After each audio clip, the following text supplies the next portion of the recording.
Hi, Adrian again from Fatch Fitness.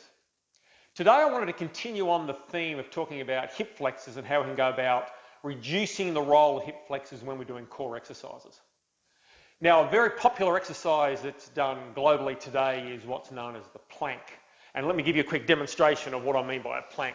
So all a plank is that you put all your weight on your elbows and on your toes and you create what's called an isometric contraction through your core. So an isometric contraction is where a muscle creates tension, but it doesn't lengthen or shorten like as in a traditional sit-up. Now this is an excellent exercise to develop the core in quite a specific way.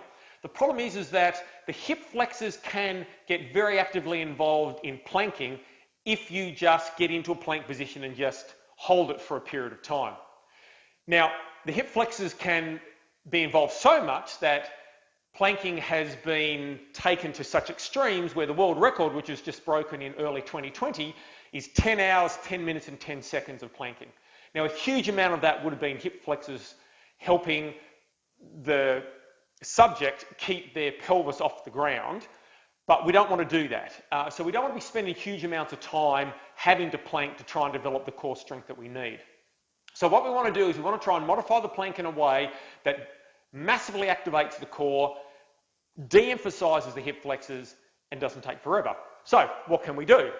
So this is what I get my clients to do. So I get them back into a plank position, such as like this, and instead of just sitting here for minutes at a time, what I'll get them to do is I'll get them to try and pull their elbows towards their toes, using their core, their stomach muscles, to try and create that movement. But you don't let the elbows move. So you pull back really hard, and this massively activates the core, takes the emphasis off the hip flexors, and what you find is that the client can only probably do this for 10 to 20 seconds maximum, rather than having to do it for minutes at a time.